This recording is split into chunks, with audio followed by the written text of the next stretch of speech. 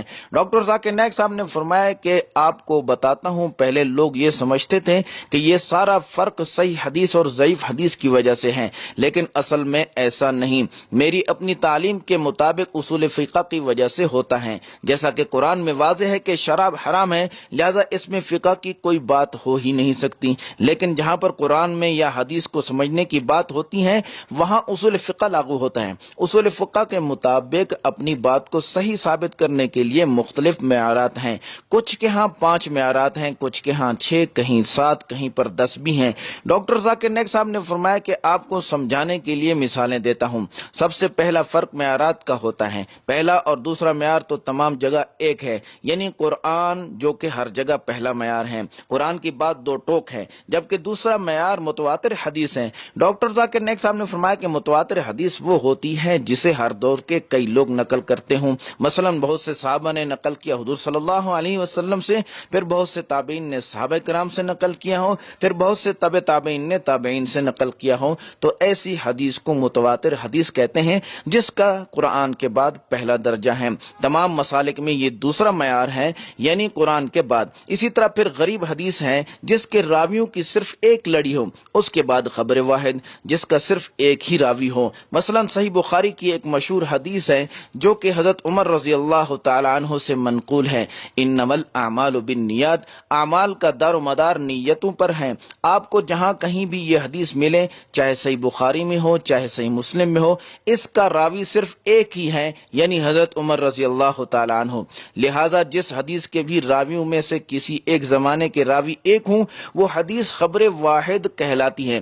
Doctor Zakir Naik صاحب نے فرمایا کہ سب سے اونچا معیار خبر متواتر حدیث کا ہوتا ہے، اور اس پر تمام مکتبہ فکر اتفاق بھی کرتے ہیں، جبکہ اختلافات صرف تیسرے معیار سے آتے ہیں۔ کچھ کہتے ہیں کہ 5 معیار سے آتے ہیں، کچھ کہتے ہیں کہ 6 معیار سے آتے ہیں، کچھ کہتے ہیں کہ 10ویں معیار سے آتے ہیں، کچھ کہتے ہیں کہ خبر واحد حدیث کا تیسرا معیار ہے، کچھ کہتے ہیں کہ جو کام مدینہ کے لوگوں نے اپنایا وہ تیسرا معیار ہے۔ ڈاکٹر ذاکر نائک صاحب نے فرمایا کہ مختصر یہ کہ یہ فرق بہت چھوٹے ہیں، ہمیں اس بات کو سمجھنا چاہیے، ہمیں چاروں مکتبہ فکر کی عزت کرنی چاہیے، چاروں امام کا اہتمام کرنا چاہیے، ان سے محبت و عقیدت رکھنی چاہیے، کیونکہ چاروں مکاتب فکر ہر بات قرآن اور حدیث سے ہی لیتے ہیں۔